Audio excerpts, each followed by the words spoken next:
Abokina, me yasa koyaushe ka fi son ka zauna kai kaɗai cikin kaɗaici? Ba ka son ziyartar mutane, ba ka son zama cikin mutane. Me yasa koyaushe kai burinka ka kaɗaice kai kaɗai kana yin abubuwanka? Me yasa kake son yin haka? Me yasa ba ka son zama cikin mutane ne? Me yasa kuma mutane suke zargin ka ko kana da wani abu ne? Me yasa ko kuma mutane suke zargin ka da cewa akwai abin da kake aikatawa kai kaɗai ne? Koyaushe kai kaɗai kake zuwa ka zauna. In ba ni na zo na taya ka fira ba ko kuma ka zo inda nake, daga misali bayan mun rabu kai kaɗai kake zuwa ka zauna abinka.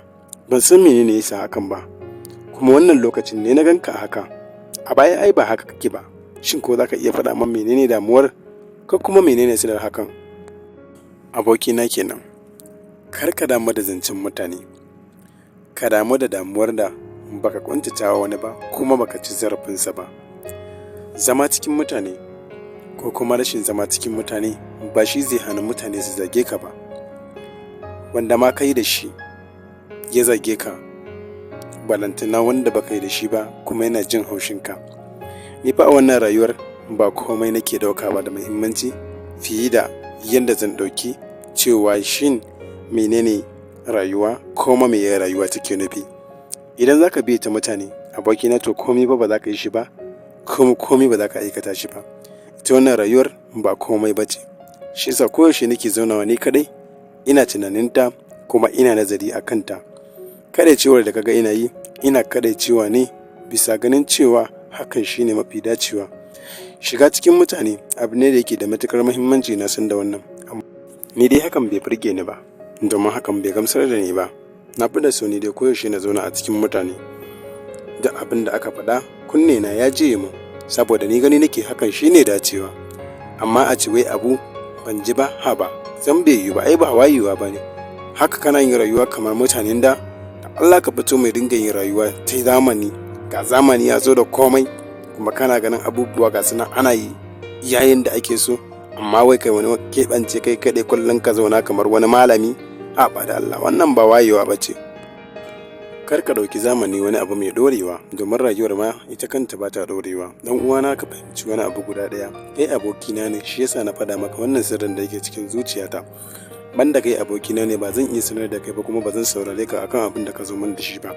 Amma kasancewar kai abokina ne yasa na faɗa maka duk wani abu da ya kamata in faɗa maka wanda yake cikin zuciyata ba tare da na faɗa wa kowa ba.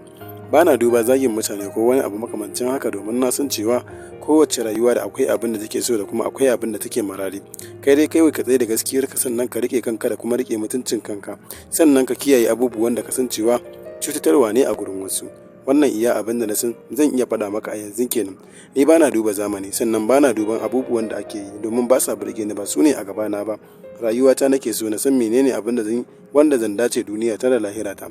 Ta yaya zan gina ta, kuma ta yaya zan yi abubuwan da suka kasance abu mai amfani gare ni duniya da lahira, da taimaki yan uwana da kuma dukkanin sauran. Tabbas maganar da ka faɗa hakan ne. In Allah ya yarda, ni ma daga yau na canja na koma kamar kai. Kasancewa ka abokina bana da na sani, domin abokin kirki kaɗai kan iya faɗa maka gaskiya domin ka gyara halinka. Lallai na aikata kuskure da nake duban ka cewa baka son zama cikin mutane, har kuma ina biyo waɗanda suke zancen ka.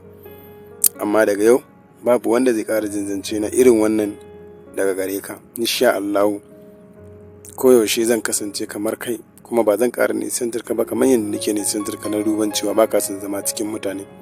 Amma yanzu na san dalilin, kuma hakan da kake shine abu mai kyau.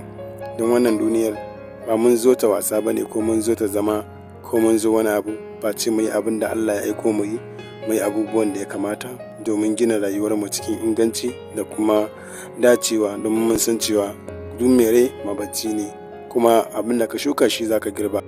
Na yi farin ciki kuma na ji daɗi sosai da hakan. Saboda me? Saboda yau abokina ya fahimce ni, kuma ina jin cewa yau rana ce da bana iya misalta ta, saboda yau abokina ya tsaya ya fahimci dalilina da kuma hujjata. Fatana da shi ne Allah ya shirye mu gabaki ɗaya, kuma Allah ya ganar da mu gaskiya. Wannan sako ne ga dukkanin abokanai da sauran mutane wayanda suke ganin cewa masu kadaicewa kamar suna aikata ba daidai ba ko wani abu makamancin haka. ba komai yasa ba. Wasu suna da dalilin su, wayansu damuwa ce take sa haka, wayansu kuma akwai abin kai masu wanda gaskiya ba sa fiye zama cikin mutane ba, ko ba sa son gulma, ko ba sa son cin naman mutane da dai sauransu. Wayansu kuma hakan Allah ya halicce su, ya kamata mu dinga fahimtar masu zama kaɗaici akwai dalilin su kuma akwai hujjar su ta yin hakan. Dan Allah mu fahimta.